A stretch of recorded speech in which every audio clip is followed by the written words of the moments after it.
And I have downloaded the GitHub project here.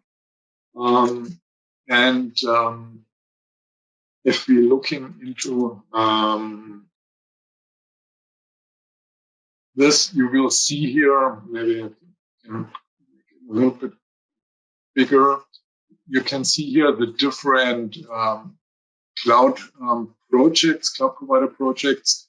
And for the Terraform part, we have here the Salt part, which is unique to all.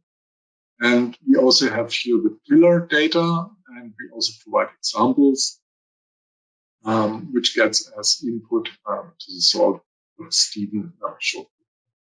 So I will now change into the Azure directory. And you will see here, we provide, or you need to only touch one file. And this is this one here, Terraform example file.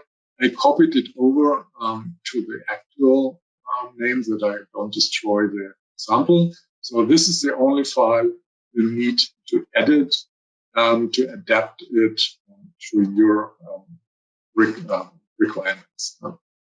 If I open this up, I will leave this color coding here. All the dark blue, what you see are examples, but commented, so they are not active.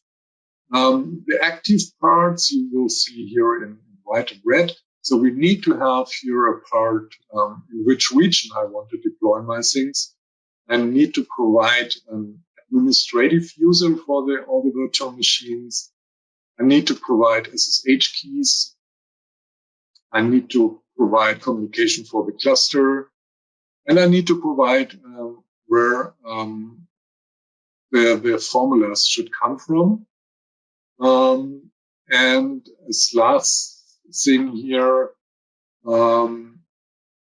in the Azure, I could also deploy a jump host, which I enabled here. I want to have 2 HANA nodes.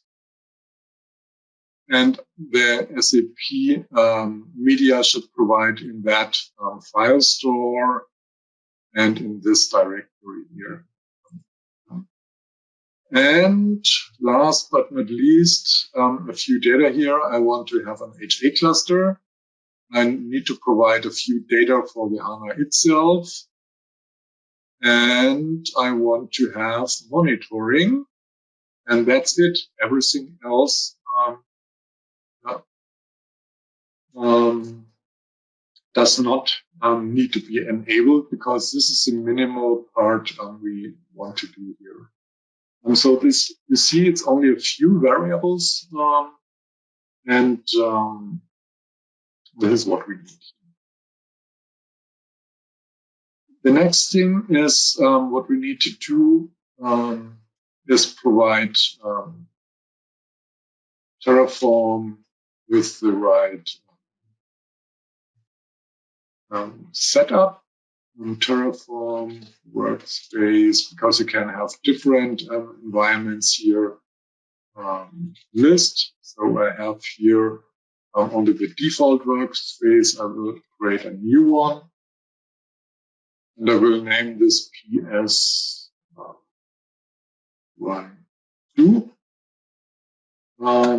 So I automatically get switched into that workspace.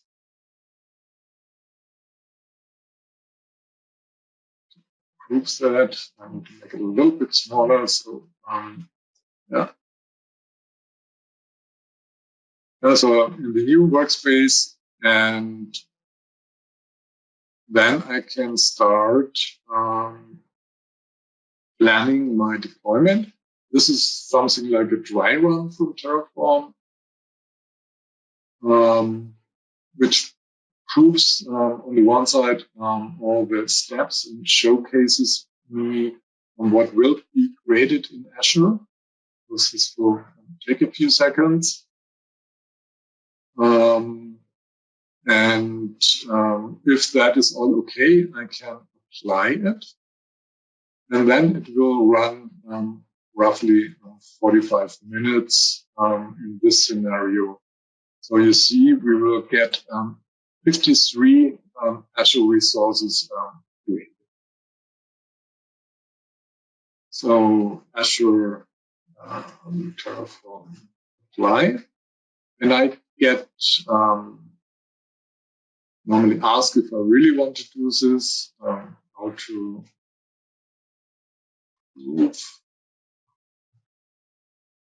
And this is everything what I need to do for creating a HANA system. So I will let it started, but we don't want to wait for 45 minutes. So I will let this run. It creates all the needed parts here.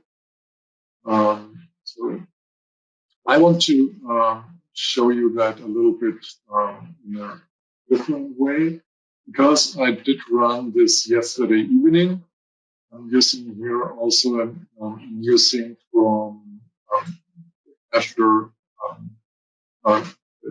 Windows Terminal.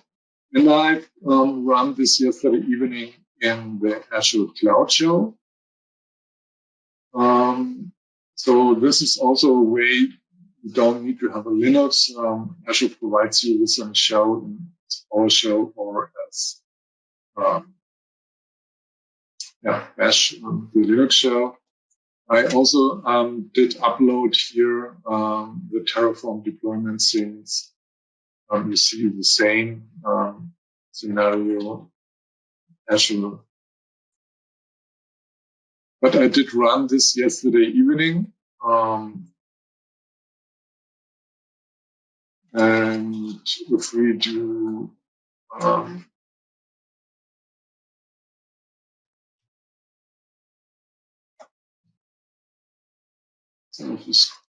so this is how then the log looks like. And so it did say it was yesterday evening, and it took 45 minutes, and everything was created. And I will get data here, what created, and for example, the addresses. If I use this IP address here, this is also the jump host, and in this version here, the jump host also gets forwarded the monitoring data. I can simply use this address here for the web browser. And if we have a look at the web browser, how it looks in the Azure portal. So this is the one from yesterday. So this, you see what got created, a lot of disks, virtual network cards, network security rules, and the virtual machines. We have a look how this that I'm running here. The actual thing you will see here. This is what the actual run, what we have started. And if I use this IP address and I want to have Grafana, this is the dashboarding software. And here we have the different dashboards we provide. And if I look, for example, here on the cluster, I can see I have a HANA cluster. I have 2 nodes.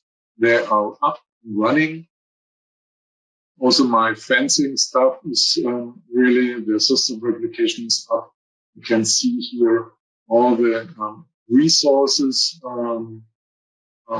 what's in the cluster. And this is also live. I have seen here the different things, and I can also go back in time, for example. Another view is if I can directly look at the HANA, what's going on, how many memory used, and the CPU usage, and a lot of more things here. file system details, internal statistics, and interesting part for the cluster here is also the HANA system replication status. So the system replication is in sync and it's active and does not end. So with this, you can have a nice view about the whole environment as these clusters here. If I use in multiple clusters, so at the moment we don't have a NetWeaver system, so I only see the HANA node. And normally, if we also have a NetWeaver cluster and an NFS HA cluster, I would see the other clusters in this view too.